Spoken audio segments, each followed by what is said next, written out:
Halo guys, di video kali ini saya akan menjelaskan lebih untung mana kalau mau investasi perak dibandingkan dengan emas. Bagaimana penjelasannya, lebih untung yang mana?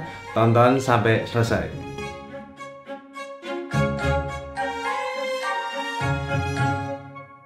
Tolong bantu saya dengan tekan tombol like dan berikan komen untuk tanda dukungan kamu untuk channel ini agar terus berkembang, sehingga semakin banyak teman-teman yang terbantu dengan channel ini. Terima kasih banyak ya. Bagi kamu yang belum subscribe dan bunyikan loncengnya, langsung subscribe dan bunyikan loncengnya sekarang, karena saya tuh tidak selalu upload tuh video kayak gini. Saya terkadang itu buat harus update. Caranya klik di komunitas atau community itu di tabnya, klik aja, dimana saya akan update menurut grafik analisis pergerakan harga emasnya ini, range-nya di berapa akan kemana. Saya itu memberi info itu di selalu update ya. Jadi bagi kamu yang belum subscribe dan bunyikan loncengnya, langsung subscribe dan bunyikan loncengnya. Sebelumnya saya infokan dulu, yang namanya perak ini itu berbeda dengan emas putih guys. Dimana kalau emas putih atau emas ini ngecek kadarnya emasnya itu lebih mudah dibandingkan ngecek dari kadar perak. Jadi perak ini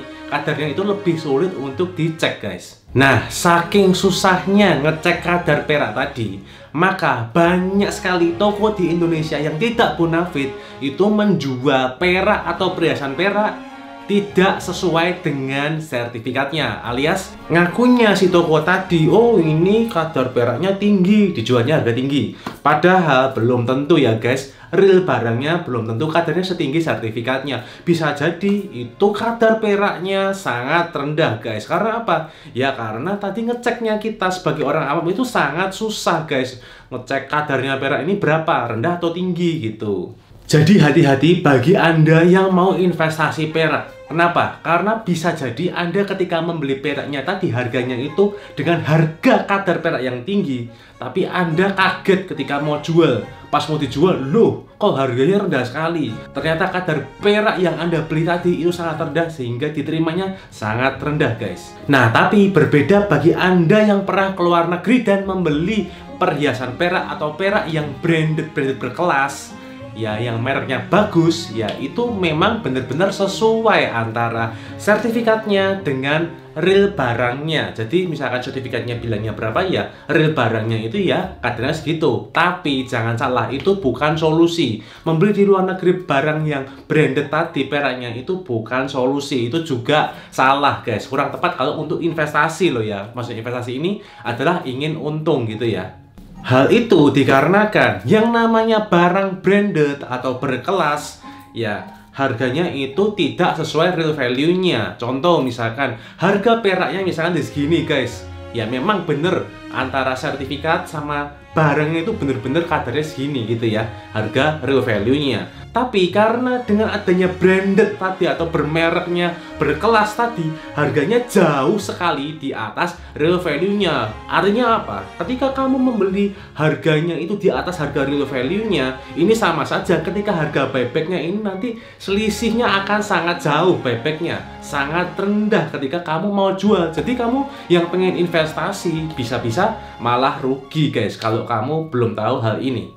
Selain itu, beberapa toko perak di luar negeri yang ternama atau branded mempunyai kelemahan, yaitu harga peraknya tidak hanya di atas harga perak, tetapi harganya mendekati harga emas. Bahkan ada brand yang sangat ternama sekali, harga peraknya ini melebihi atau jauh meninggalkan harga emas. Yang mana menurut saya itu tidak masuk akal. Karena harga emas dan perak aja udah beda jauh mahalan emas, tapi ini malah dijual harga peraknya lebih mahal dari emas.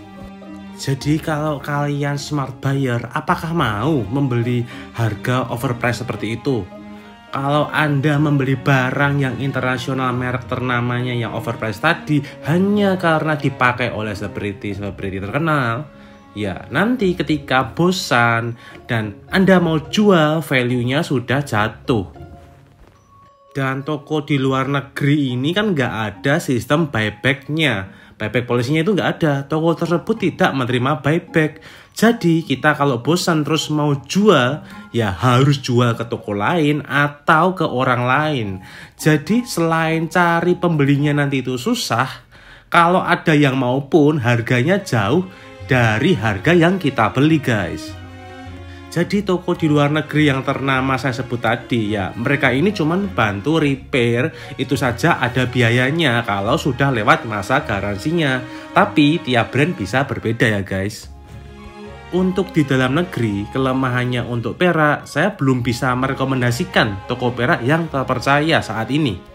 Sambil jalan nanti saya terus survei. Tapi kembali ke value-nya. Perak ini di Indonesia untuk investasi saya tidak rekomen karena potongan jual belinya yang jauh guys.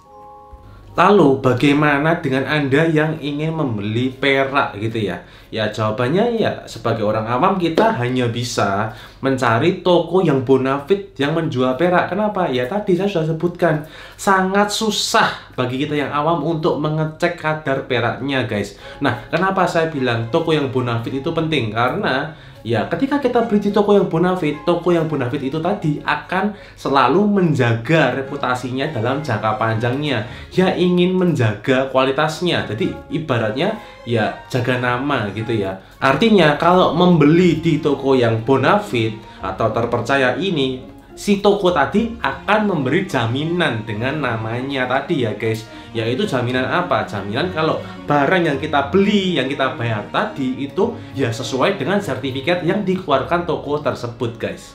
Jadi berbeda dengan toko yang tidak bonafit, yaitu ya asal ngeluarin bilang sertifikatnya, oh ini kadarnya peraknya tinggi, padahal realnya tidak tinggi atau rendah guys. Itu banyak toko yang tidak bonafit seperti itu, dimana hal itu tidak terjadi di perak saja, tapi banyak kita temui di emas ya guys. Jadi tidak cuma perak, tapi emas juga banyak yang seperti itu tokonya. Lalu bagaimana perbandingannya antara investasi emas dengan perak? Nah, kalau kita lihat dari selisih harga buybacknya antara emas dan perak itu lebih kecil selisih jual beli yang emas. Tentunya kalau misalkan semakin kecil selisih jual belinya, semakin bagus harga buybacknya, ya itu akan lebih cepat untung kita guys. Jadi lebih pilih emas dibandingkan dengan perak untuk investasi. Untuk penjelasan kenapa harga buyback emas itu baik dibandingkan seperti perak atau palladium, kamu bisa cek di video saya yang ini guys, sudah saya jelaskan. Jadi kesimpulannya, perak tidak bisa menjadi alat investasi di Indonesia karena perak murni belum menjadi tren. Jadi demand supply-nya tidak bisa sebagus seperti emas. Serta kalau kita lihat dari spread-nya, selisih jual beli antara emas dibandingkan jual beli selisihnya si perak ini sangat jauh lebih rendah emas. Jadi kita kalau mau investasi ya pilih yang emas karena selisih jual belinya, spread-nya lebih rendah guys.